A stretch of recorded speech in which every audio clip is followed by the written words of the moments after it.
সকলকে নমস্কার। Welcome my channel দুষ্টু কোকিল ডাকে রে।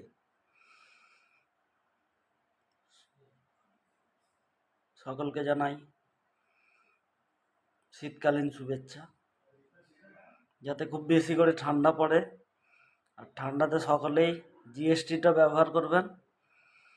জিএসটি মানে জ্যাকেট, সোয়েটার, টুপি।